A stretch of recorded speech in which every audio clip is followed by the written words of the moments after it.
Alors, l'histoire, elle démarre effectivement, ça fait 20 ans.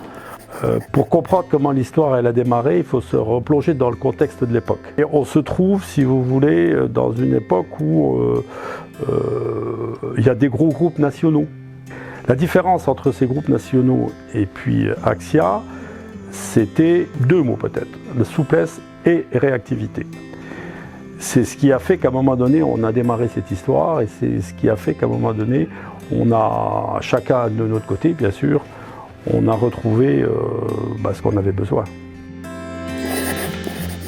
Alors, il y a eu des partenariats qui ont été faits avec Axia, et déjà pour qu'on oublie les choses, que les gens arrivent en basket, en jeans et en t-shirt, donc ça c'était... Et puis on avait monté des formations parallèles en termes de sécurité, on avait monté des partenariats qui étaient, qui étaient des partenariats où on mixait les équipes.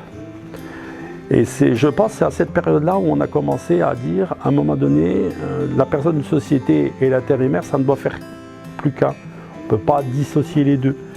L'intérimaire, il fait partie intégrante du système et il doit rentrer et il doit être perçu et piloté et managé de la même manière que le permanent de la société. Donc on avait monté des formations communes. Moi, je les ai connus effectivement dans la phase de démarrage. Je les ai connus, ils étaient encore dans un local à Moutier, là-haut, à côté d'un garage. J'ai toujours entendu parler d'Axia comme étant une société sérieuse, mais ça, j'ai jamais été surpris d'entendre ça. Connaissant Stéphanie, j'avais pas trop de soucis à me poser la question de savoir si le travail qu'elle faisait était sérieux ou pas. La preuve en est. Vous savez, quand on construit une maison, il faut démarrer par des fondations. Et si les fondations, vous ne les faites pas d'une manière correcte, quand vous arrivez en haut, à la toiture, il y a tout qui s'effondre. Donc je pense qu'il est certainement l'artisan aussi de cette belle réussite.